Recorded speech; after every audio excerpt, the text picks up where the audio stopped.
Welcome, everyone. I'm Lori Harris. I'm your host for Maximize Excellence. And today on our show, we're going to be talking to Cinzia Amadio. Cinzia is currently the Senior Vice President of Marketing at Silversea Cruises.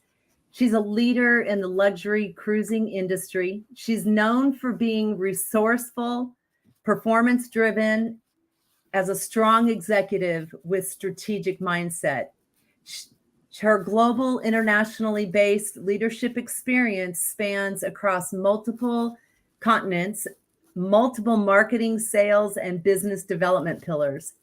She joined Silversea in 2015 as a business development director, moved to the marketing organization in 2017, and quickly made her way to the head of marketing department. She credits this success to her unusual background in computer science engineering that provides her the strong analytical and technical and process acumen, informing a disciplined and data-driven approach to all her decision-making. Her vision has proven to be key in supporting the growth of this luxury brand in an exceptional time of expansion. First, driving a successful reorg towards global and centralized approach, a must-have for any strong luxury brand. Then introducing a strong measurement framework to support an effective deployment of marketing resources. And finally, strengthening the company media approach, leading, among other things, to the first ever TV campaign. Prior to joining Silversea, she spent almost 15 years in the information and telecommunications technology field, where she covered different roles spanning from software development, IT project management, and sales and marketing. Her signature in these different roles, where she was often handpicked to start up new functions, has always been to ensure results by bringing innovative approaches to the table and at the same time building strong and cohesive, high-performing teams. And she's going to admit here later on in this conversation that without any doubt, the luxury space offers much more exciting environment than the tech field. I think she's going to debate that one way or another with herself, and she knows that the information and the information and telecommunications technology experience has really shaped her ability to manage any kind of complexity and people and to embrace those challenges. She's got a great sense of humor. It's witty, it's fun, and she's evolved to adapt to the multicultural environment that she works in now. And she's going to talk about her secret weapon here in just a little while as well. So please join me, everyone, in welcoming Cinzia. Welcome, Cinzia. Thank you, Lori. It's a pleasure to be here. Thank you so much for having me. Yeah, we're so glad to have you on board. And, you know, we've had the honor, by the way, Lynn Whitesell, managing partner of our company, as executive coach. She's been working with you as an executive coach, and definitely have fallen in love with you as well as the company that you work with now. Can you share the various key services that Silversea Cruises offers and why the brand has such a strong position in the marketplace right now? Yes, thank you. So Silversea is an ultra-luxury cruise line. We existed to unlock deeper experiences in luxury.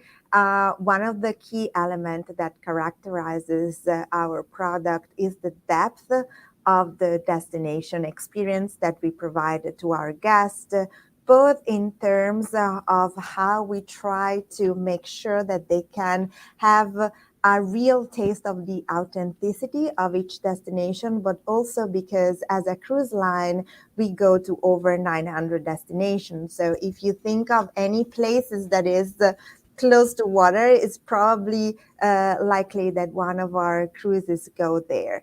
And then, of course, we provided to our guests a unique and immersive experience in luxury. So whatever they can experience on board is wrapped in this caring and in this generous service approach, and the fact that we want our guests to feel really pampered when they are on board with us. Pampering. Can I go? Someone wants in. Right. I know any executive that I know out there right now would go, pampering? Huh? Oh, wow. Sign me up.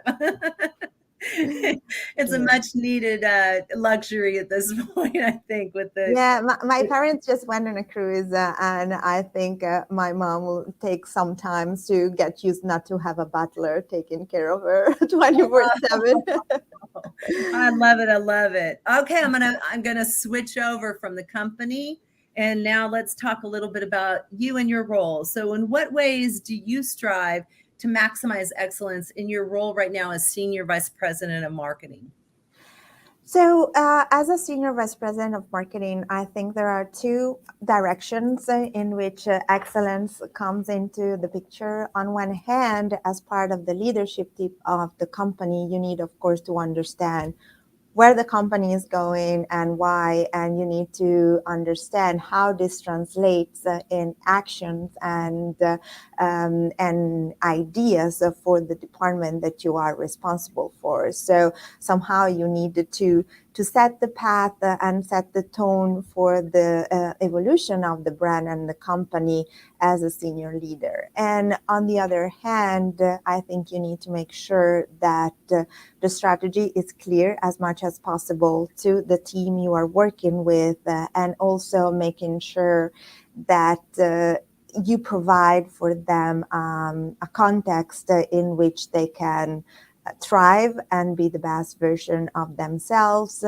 And to be honest, in a moment like the ones we are going through, in which growth is so massive and so unprecedented, I think both directions, so providing strategic vision and creating a sustainable context, sometimes provide some challenges that I need to face as a senior leader in the organization. That's part of the game, let's say. Mm-hmm. The game, that game definitely gives you, I would think, motivation. It would inspire you, given who you are and how strong you are with things, the strengths of competency that you bring to the table. Do those things motivate you? Those challenges? Well, let's say that I could never work in a boring environment, and this is anything but boring. So I think this is what keeps me going on a daily basis. And if I wasn't constantly challenged, I probably wouldn't find as much pleasure as I am in what I'm doing right now. So. Cinzia, I will tell you, there's not a marketer out there that I know anywhere in the world. There's not a tech person that I know anywhere in the world that does not love to solve problems on a daily basis. Yeah, that's our bread and butter on a single day. It absolutely is. So my next question for you is about the luxury industry. For the past 3 to 4 years, it's been experiencing adversity and transition and growth. What do you feel positions Silversea to realize growth and change through these unprecedented times? Yeah, I think here there are multiple factors at play. So as a brand, we had been acquired by the Royal Caribbean Group right before the pandemic. And I think this was one of the defining factors of our ability to survive through COVID. Those have been unprecedented times and very challenging for the whole travel and hospitality industry. And we are aware that one of the only reasons we survive is because we could count on the support of such a strong group behind us. And of course, it has been challenging for the entire group as well. But from a Silversea perspective, from a brand perspective, we had a very clear vision of where we wanted to go. I remember in 2019, planning for 2020. It was supposed to be the best possible year. And things have changed. The context was slightly different, but we kept this vision for us, and we never lost sight of it. So when things started getting back to normal, as I think they are right now, we just went back to that strong vision, and we ask ourselves, so what's next? Where do we start, or where do we left from? And so that's definitely one of the elements, and being part of a strong corporation definitely helped. When it comes to what also kept us going throughout the 2 years, I think one of the elements that I don't want to underestimate are our clients, our guests. I mean, they have been an example of resilience that I has been completely inspiring this whole time. I often joke and I say that my goal in life is to be a Silversea guest, having that mindset of curiosity, of ability and willingness to explore even further every time. And so I think the combination of these three factors, strong shoulders, let's say, a very strong vision, and having a very loyal audience that we wanted also to go to back as soon as possible, that definitely helped. I was doing some research on the company, and I love this statement: the jewel in the crown of the Royal Caribbean Group is Silversea Cruises. Yes, yes, we definitely are have been brought into the team, into the corporation, because we were complementing what our sister brands were doing with our ultra luxury positioning. So we have a special place there, and that's definitely made a huge difference in the past 3 years. Yeah, and global, definitely. The number of cruises that you offer globally is phenomenal, and the places are just, I dream about. Those are places on my bucket list as well. But one of the words in here that I love is all-inclusive lifestyle. And that term in itself, I can see why there's loyalty, and why the people who do find you and begin to partner with you and become your guest also become family in that sense. Yeah. And Yeah, the relationship among our guests, our fellow guests, they recognize each other as a like-minded people, but also the experience on board, I think we can say is very emotional, in the sense that there is a strong connection between our fantastic crew that has gone through the past 3 years with probably more difficulties than any of us, sure, had done. And the emotional connection between our guest and our crew on board is one of the most special moments. I mean, it happened to me that I was on board and I was embarking, and I was seeing hugs and salutation between our crew and our guests, because of course they have seen each other multiple oh times. man, So isn't it fun? That's great. That is great. And I will say this, in my past years, I've got a little bit of marketing in me, and I've been looking and watching all of the promotions and all of the materials that you have been publishing and launching. And the videos are absolutely stunning, Cinzia, yeah, stunning. we need to credit our creative team and creative director for Yeah, that. But stunning.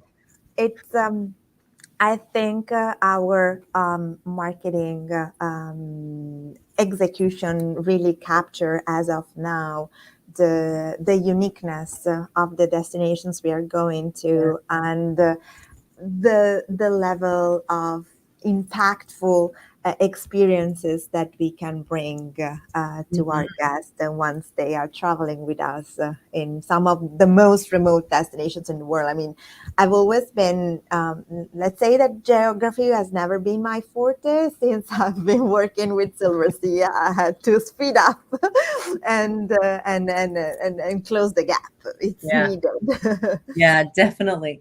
I want to talk a little bit more about you and your background. You have this incredibly strong information and telecommunication technology background. So you, in your current role, how has your current role and career benefited you from your strong technical background and experience? How does that blend? I'm not sure it always benefit because sometimes in my organization I'm addressed as the engineer. So Cinzia, leave the engineer outside of the conversation, but definitely it's part of who I am. And I think the main thing that it brought to the table is a certain approach, the discipline that comes with it. And so that's also the discipline that helped me to build a knowledge in a field that I hadn't a specific background for. And so how to learn easily and fast in order to be able to grow in your role with the closing the gaps with the knowledge that was missing. So definitely discipline, and that's something that I will probably bring with me wherever I go. But also a curiosity on how things work. I mean, an engineer by definition try to understand how things works, how to fix them if they don't work, but mostly understanding that if it's not broken, not fix it. So leave things that are working in the way you found them and don't touch them. That's part of the conversation. Excellent. And I wonder too, because of your technical background, that project management and that risk management and those strategic management skills and competencies that you bring to the table, because of that, probably play out every day, given the works and the scope of work that you guys have. Definitely it does. You talk about risk assessment. So whenever I am given with a situation or an opportunity, I mean, my mind starts going through the list of the obstacles that could bring, could prevent us to get to the final steps. And it's just how my mind works. But that's just because I want to get to the end of it. I want to provide solutions, and I want to be successful in what we are doing. I just need to assess what are the constraints as my first step in any approach that I have when I'm looking at something. And I would imagine that test and application piece where you always test first before you launch, and I'm sure that plays out as well quite often. It does. The test and learn is definitely part of the and do it in such a way that you create a sustainable test and you taste the waters without eliminating all your resources in the making. So that's part of the process as well. I love it. You definitely exemplify global. You're where you're from, as well as your company is headquartered in Monaco, and you reside in Miami. And what are some of the skills and competencies that you're optimizing to keep the communications going because of the virtual environment? But not only that, but because you've got global, right? You've got this global environment, and it's virtual, and we've had the pandemic. So what are some of the competencies and skills that have played out for you that have allowed you to have high levels of communication intelligence and emotional intelligence and just have great communications to get things done? So we should ask these questions also to the people that works with me and see if I'm as successful as you describe it, but at least I'm trying. So first of all, the pandemic, but also the distribution of our organization implies that a lot of our communications are intermediated by technology, and that requires a different skill set. I think but first of all, I'm tired of seeing my face 24/7 on a screen, which wasn't happening before, and you have to live with that. But also, it's if you are on the same room, it's easier to read the room. It's easier to understand if people are present on the conversation. It's also easier to capture if there is some things that it's not said, but that definitely creates some disagreement. So it definitely technology mediated communication requires more presence and more attention, and to some extent more energy in order to be effective. Um, and so this is one of the things that I had to wrap my head around and trying to understand, how do I am more effective? How do I make sure that everybody has the information? I have to tell you, I'm not always successful in this, because sometimes some pieces are missing, but I try to make a point to share as many information as possible with everyone that is involved. And this is specifically important when there are times of crisis, which we had in the past 2 years, even more that we wanted to manage, and making sure that everyone has all the informations that are needed to act in the area of expertise that they have. So I will think attention, it's definitely one of the elements that is important, and presence. And being able to read through the lines, even literally when there are communications, and that's part of the challenges. And even without COVID, having a team that spans through 4 markets and 4 different time zones, um, being respectful of those time zones and making sure that you plan for things, knowing that Australia is one day ahead, and that you are 6 hours behind of Monaco. Those are all factors that comes into the pictures and requires, at least in my opinion, an extra thought. Absolutely, it does. So now let's talk about and shift into leadership. How large is your team that you lead? So it depends on things. No, it's around 35, 40 people. We have, unfortunately, a lot of position open at the moment that we are trying to fill. So that's the extension of the team, and it's a very strong team, I would say. Excellent. That's great to hear. And what are some of the let's talk. What are some of the challenges, as well as some of the offerings and the strengths that you bring to the table as a leader with your teams? So, first of all, as I said, I am lucky enough to work with a very strong team. And what I always say about my team is that is a group of very committed individuals that are very passionate about what they are doing. And so that makes things easier, but also requires for some sort of control of all this passion and all these initiatives. So I think as a senior leader, you definitely need to be through to your vision, and you need to bring to the table a strategic vision, because all this energy, even in such a high functional team, needs to be kind of like driven towards the same direction. So being able to understand how the company plans results in what as marketing team needs to bring to the table, and being able to communicate this in a simple and actionable way. That's something that definitely is part of the role. And also knowing that as a senior leader, you of course lead by your example, so setting the tone of the conversation most of the time.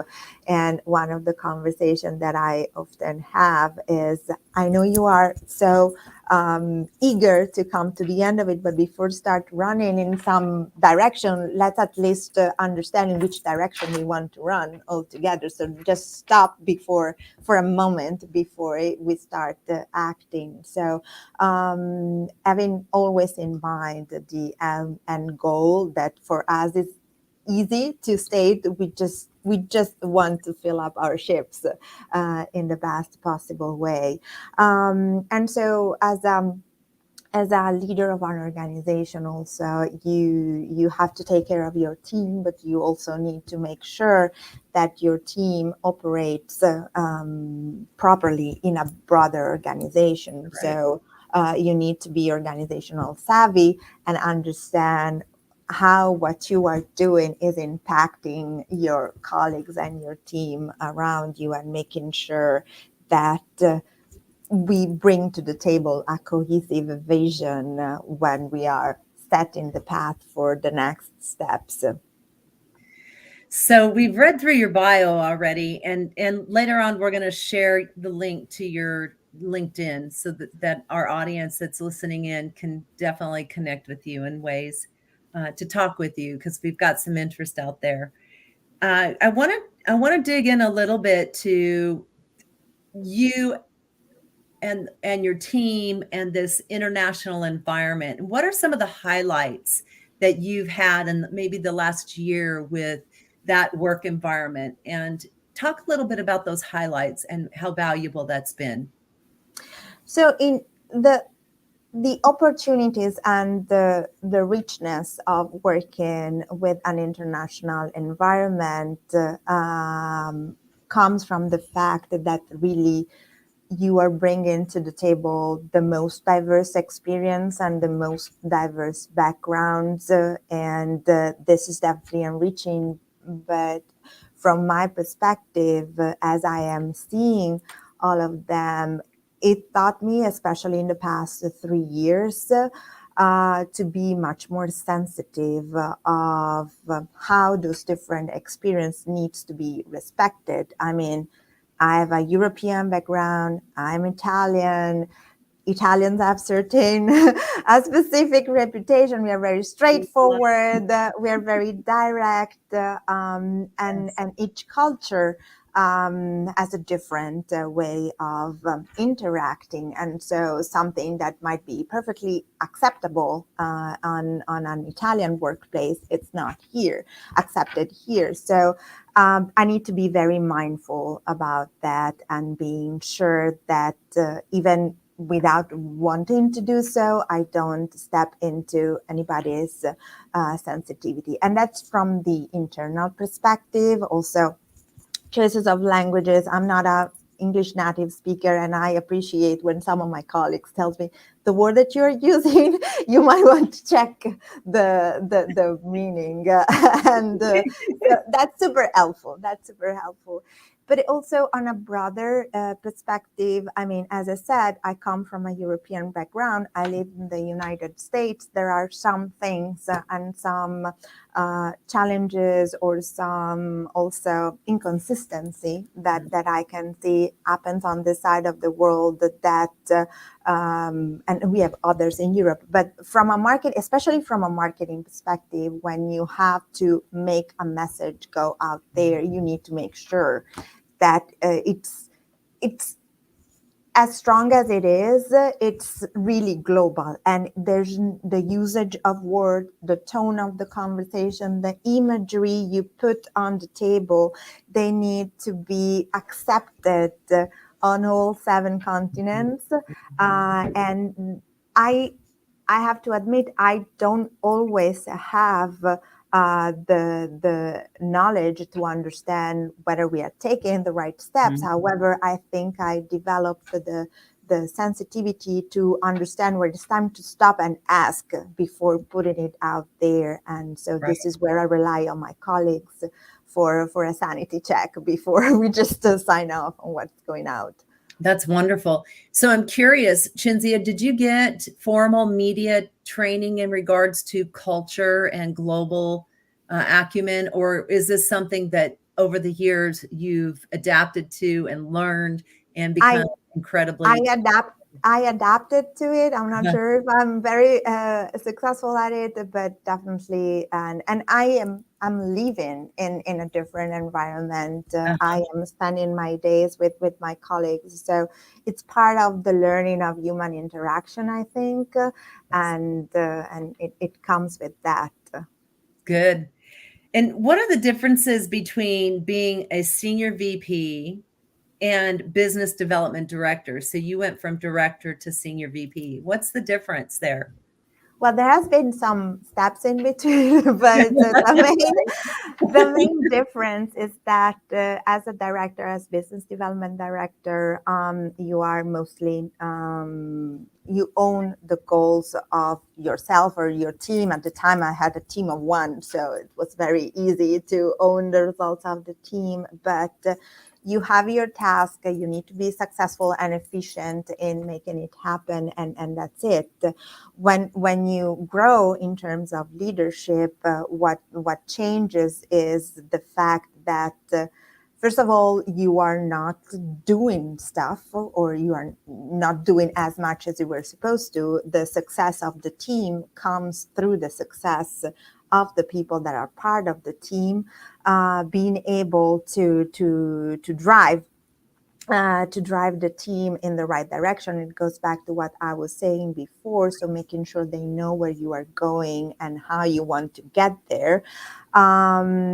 It's also making sure that each member of the team, based on their level of responsibility, is empowered to make their own decision for the benefit of the overall team. And this is one of the areas in which I had to work a little bit in a change of mindset, because as an engineer, control was part of my DNA, but it's also understanding that you cannot be as knowledgeable in each single vertical. So you hire people and you bring to the team people that have that vertical expertise. But if you do that, you need to give them the space to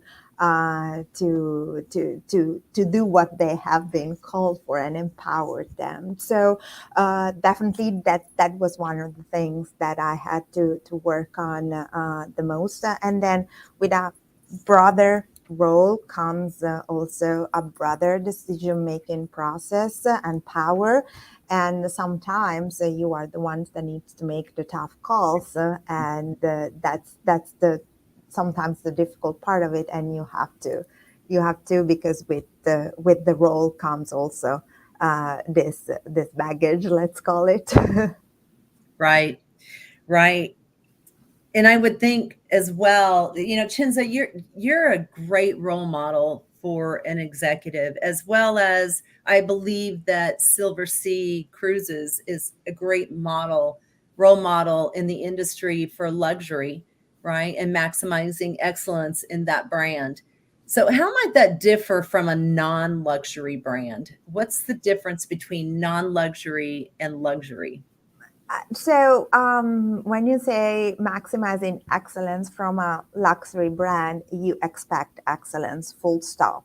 That's a given, though. So it's the level of service, is everything that comes with it. So our guests have very high standards, and of course we need to make sure we are adequate to their standards. But when we are talking about luxury, especially a luxury travel brand as we are, and knowing how much emphasis that there is out there in experiences in luxury, I think it also comes to building a product that creates an emotional connection with the guest. It goes through excellence of service on board, but also the human interaction that I was mentioning before, and being innovative in what you offer to the guest.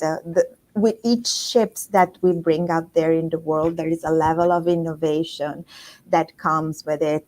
When we launched the Silver Moon, that has been launched a year later than she was supposed to, we brought a culinary program with the development of the product. It's called Salt, Sea and Land Taste, and it's unique at Silversea. So it's based on the principle that our destinations is also experienced through the culinary specificity of that destination. So the Silver Moon and the Silver Dawn after that offer this experiences and the ability to experience even when you are on board culinary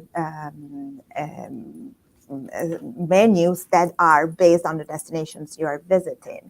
With the Silver Dawn, we introduced another element of product that is awesome, is a concept of indulgence wellness that we brought to the table and that really embodies what we want to offer to our guests. So to your point is definitely a high level standard of service that is flawless, but also working on how can I really produce a unique experience for our guests and create this kind of once in a lifetime experience that they can keep with them and making real memories that stay with them. Yeah, again, I go back to some of the videos that you've just recently produced and published, and I really did feel like I was there, and I really just felt myself relaxing down and just taking a deep breath and going, wow, that would be spectacular. That excursion with that level of service, the butler, the caviar, all of the special attention that's paid to you and for you and with you while you're cruising, while you're going to these destinations and seeing places that are just stunning and beautiful, and people getting to meet people and those experiences. And I go back to thinking, I've been on other cruise lines in various locations, and I just didn't have that level of service. So So we need to bring you on board, Lori, so that you can compare properly. I'm ready. And I will say, Lynn and I are ready. We're ready. Of course, both of you. And so I want to ask you a couple more questions, and then we'll start to wrap up here. But as a senior VP, how do you find balance? So that here we go with this word balance in the needs of the company and you as an individual human being trying to live out your daily life. Yeah. Someone will tell you that I have no balance,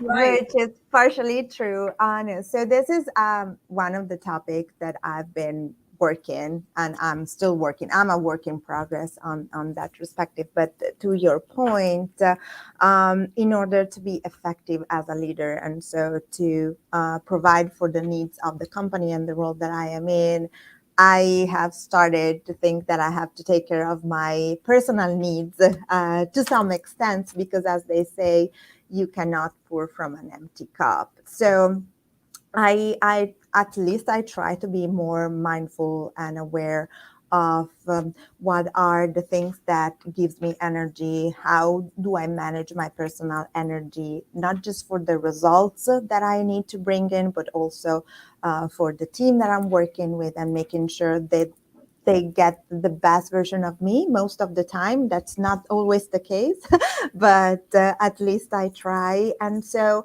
I started to put in our agenda some non-negotiable. For instance, through COVID, I had found that good exercise is beneficial for me. So I put them in agenda, like physically they are on my agenda. I found time, like 6 a.m. in the morning, where I think I can be not accessible for an hour, but that's, as I said, non-negotiable.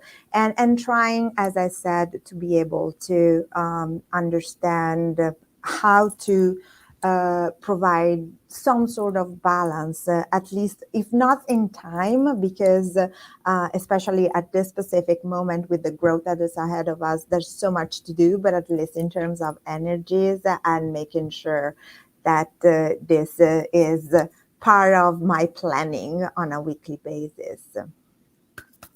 Good work. Good work. We love that. And currently, right now, what do you think are some, just not just for your company, but what are some of the biggest challenges in marketing right now? Being a marketer is very interesting right now. So, first of all, everybody takes for granted that most of the communication has shifted on a digital space, which is true. But also because of COVID, the digital space have become more crowded. And so how do you stand out in such a crowd, especially for a brand like ours that thinks is so special that it needs to have its own space out there. And so when we say let's cut the clutter on the digital space, it's easy to say be there when your audience is, but do we know where our audience is? I mean, interest and consumption has changed so much that you need to be very chirurgical, I will say, in the approach of where you want to go. And also understanding that things are changing more often than you think. And so going back to what we were saying before, how do I test and learn without putting all my money on, on those tests and being able to pivot quickly? So one of the challenges that I think an organization like ours has is how do I keep the organization in itself lean and able to adapt and pivot quickly while you are building a stronger organization, because you need to grow with the company itself. So this goes back to how do I invest in the right talent and how am I sure that I'm bringing the right person into the mix, which comes with, at least on this side of the world, how do I find talent first? Because the market is very competitive in this regard. And so it's juggling so many things at the same time and being able to do that without losing sight of what's the end goal. So it's a complexity that I think is growing versus a few years ago, when you had your channels, you had your tactics, and you knew what the results you would expect once you have put some effort in. But it's just the fun part of it. I mean, otherwise, as I said before, it would be boring, and we don't like boring. Exactly. And I want to address talent. Talent management strategies are absolutely priority in any organization. And often it gets lost and it gets pushed out 15 layers deep into HR and departments, functional areas or functional areas of organization, like marketing. Sometimes marketing executives like yourself struggle with trying to come up with a talent management strategy that's going to be very, very effective for their team, let alone the organization on a whole. And I know you do this well. You work very collaboratively with your other team members, your colleagues and your peers, and your other executives in the organization. But having that talent management strategy, both at that departmental level, as well as making sure it aligns into the talent management strategies of the organization as a whole. Talk about how critical that is. It is definitely critical. I mean, you definitely want specific skill when you are growing the way we are, but you also want to make sure that whoever comes into the picture can fit into the team that is already there. And so from a talent management perspective, I have, of course, the support of the HR department. It's a bigger department than it was before. But I think it's up to a leader of a team to understand exactly what kind of expertise are needed. How do you want your team to grow? What are the areas that need support? How do you, it goes back to providing a sustainable environment for the team. So how to prevent the team to be so overworked that they are on the verge of burnout every single day. So I think this is my responsibility, and this is one of the areas in which I am investing time and energy. Again, not always being successful, but definitely it's on top of my priority, especially at the moment.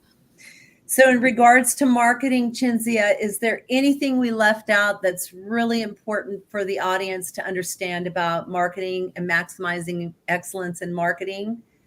Did we I leave think we've something I out? think we've gone through a lot. I think we touched everything, but I think the most important things is knowing who you are and knowing who your audience is. We know we are not for everyone, and we make sure that we know very well the audience that we are intended for, and it's the starting point, but it needs to be a solid starting point. So let me ask you a question about that segmentation and targeting.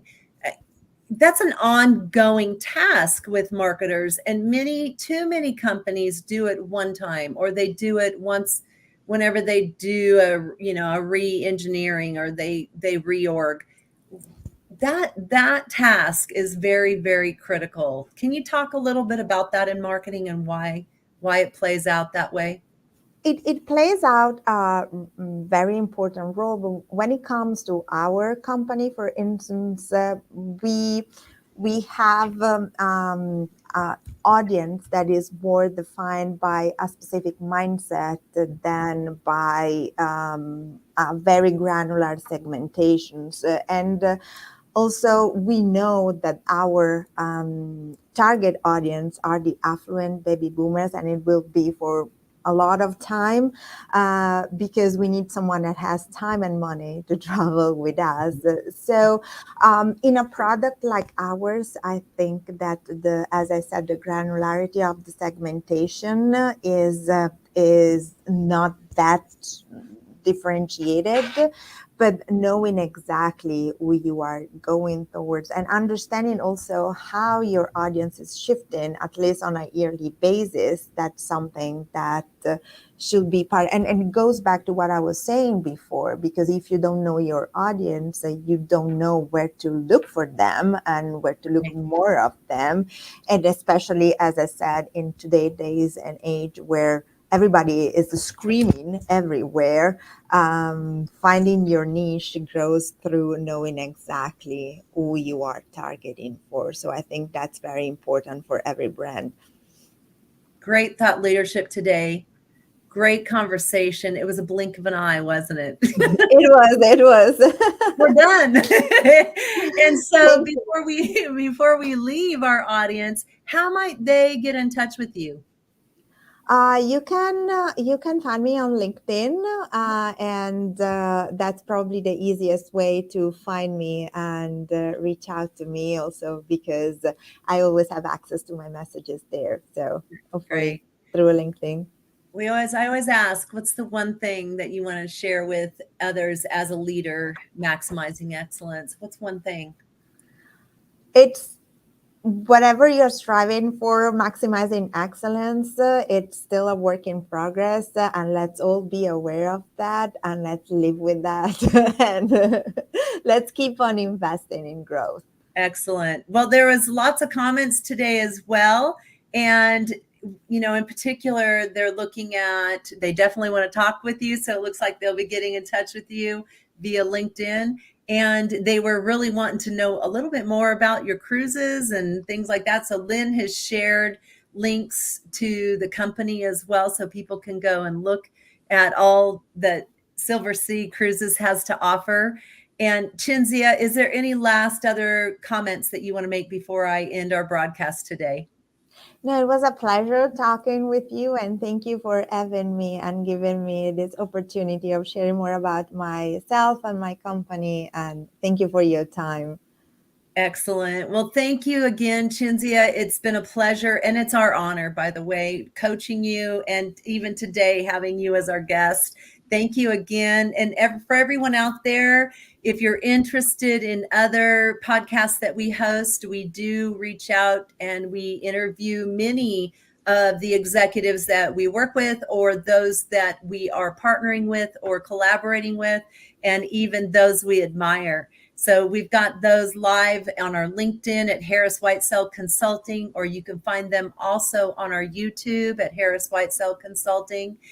Other than that, please go ahead and reach out to Harris Whitesell Consulting for your talent management strategy needs. And I'm really happy to be here today. Again, my name is Lori Harris. I'm managing partner and host of today's podcast. Thank you, everyone. Thank you for tuning in to another episode of Maximize Excellence. Visit our events page on our website for details on upcoming podcasts and visit our YouTube channel to listen to past episodes. And remember to ask yourself at the end of each day, did I do my best to maximize excellence today?